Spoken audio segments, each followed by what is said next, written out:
Thank you. Next question. What is the best way to cultivate good sales techniques before dealing with your customers? One of the things, if you want to succeed, whether it's in sales or whatever you're involved in, is to be disciplined. And I mean really disciplined. Not wasting time. Because once you have went through a certain amount of time, you can't spend it anymore. You must be so disciplined and have a plan before you leave the house the next day. I have a plan. I work on my plan tonight for tomorrow. Be disciplined. The next thing is to focus. Focus on anything that you want to be involved in. Focus it so bad that you will accomplish it. Example, you want to climb a mountain? Focus at the top. And put a set of blinders on, imaginary blinders, like they put on a racehorse. You know, racehorses have blinders on. And they don't put the blinders on the racehorse to keep the sun out of his eyes. They put the blinders on the horse so the horse has no distractions from the left or to the right.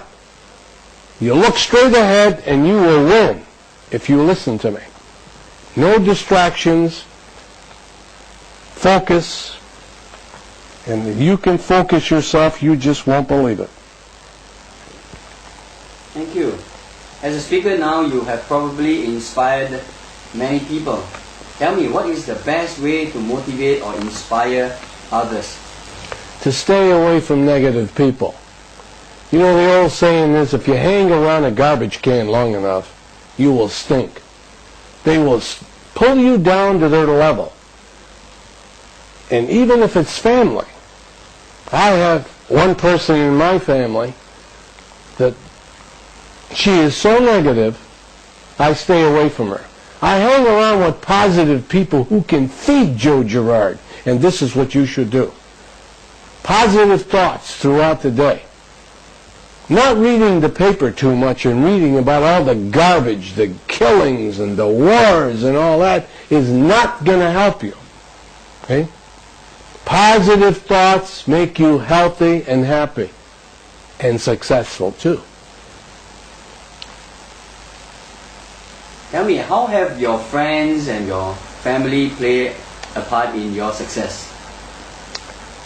Well, you know, many years ago, as I grew up in the ghettos of Detroit, Michigan, I had a father. I don't know why he didn't like me.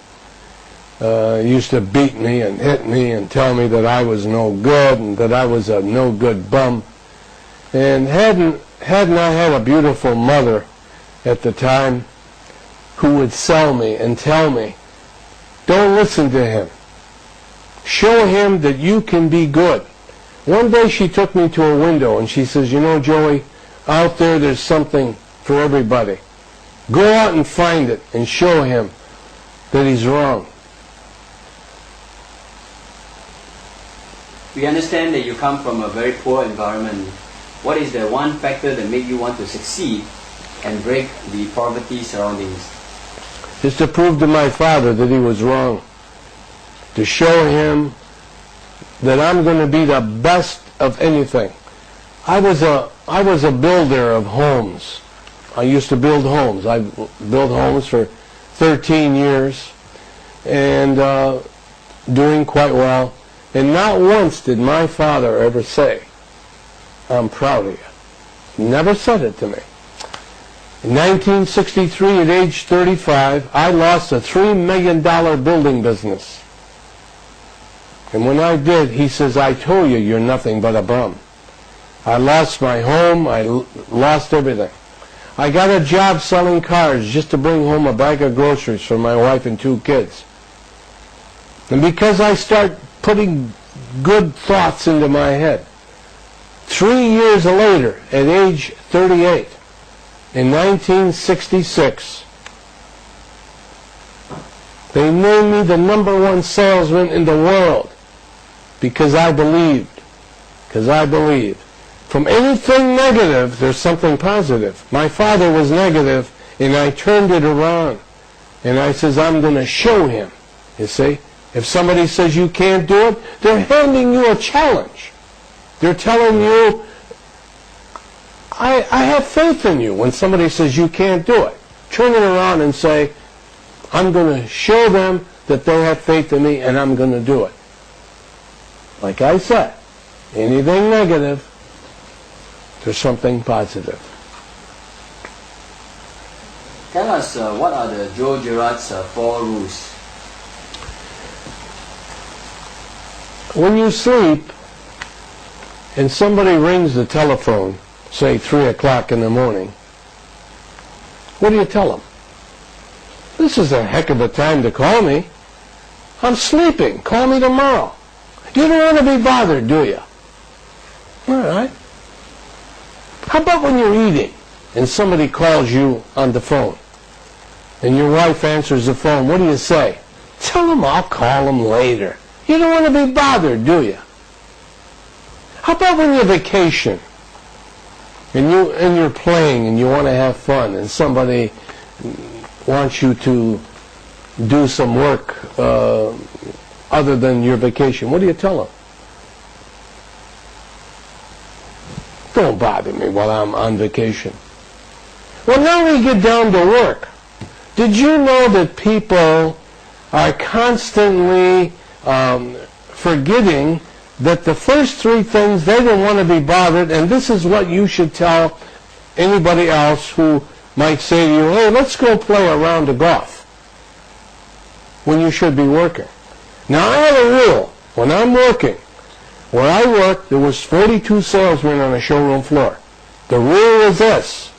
Anybody that ever came up to me that wanted to tell me a joke, or to go play golf, or maybe to go boating, I would tell him, please, don't bother me. Bother somebody else. I had a rule that I never talked to anybody that I worked with.